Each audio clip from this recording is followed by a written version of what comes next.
Visakha steel plant ప్రమాద బాధితులను KGH ఆసుపత్రిలో పరామర్శించిన మంత్రి నారా లోకేష్ వారికి ప్రభుత్వ పరంగా పూర్తి సహాయ సహకారాలు అందజేస్తామని హామీ ఇచ్చారు.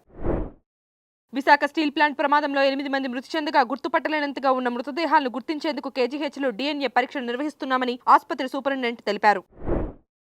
తడిసిన ధాన్యానికి కూడా మద్దతు ధరకు కొనుగోలు చేస్తూ రైతులు పండించిన ప్రతి గింజను ప్రభుత్వం సేకరిస్తుందని జనగామ పర్యటనలో తెలంగాణ డిప్యూటీ సీఎం బట్టి విక్రమార్క తెలిపారు.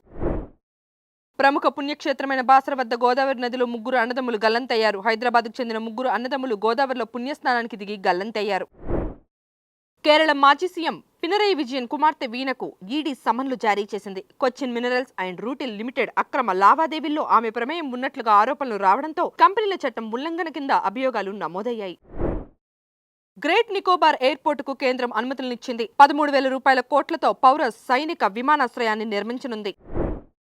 కాంగోలో ఎబోలా వైరస్ విజృంభిస్తోంది. ఈ వైరస్ కారణంగా ఇక్కడ ఇప్పటి వరకు 100 మందికి పైగా ప్రాణాలు కోల్పోవడం ఆందోళన రేకెత్తిస్తోంది.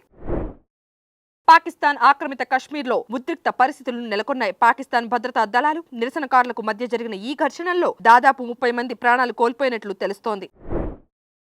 రామ్ చరణ్ హీరోగా నటించిన పెద్ద చిత్రం చూశారని, సినిమాలో అతని నటన, బాడీ ట్రాన్స్ఫర్మేషన్ చూసి ఎంతో గర్వంగా ఉందంటూ ఐకాన్ స్టార్ అల్లు అర్జున్ ప్రశంసలు కురిపించారు. గతంలో వ్యూస్ కోసం తాను చనిపోయినట్లు సోషల్ మీడియాలో వచ్చిన తప్పుడు వార్తలను, ట్రోల్స్ ను తాను అసలు పట్టించుకోనని నటుడు జగపతి బాబు స్పష్టం చేశారు. వర్క్ లోడ్ మేనేజ్మెంట్ లో భాగంగా మహమ్మద్ సిరాజ్ కు విశ్రాంతినిస్తూ ఐర్లాండ్, ఇంగ్లాండ్ పర్యటనలకు వెళ్లే భారత T20 జట్టులో ప్రసిద్ధ కృష్ణకు BCCI చోటు కల్పించింది. Please subscribe to the channel and download the Politicos app from the links in the description.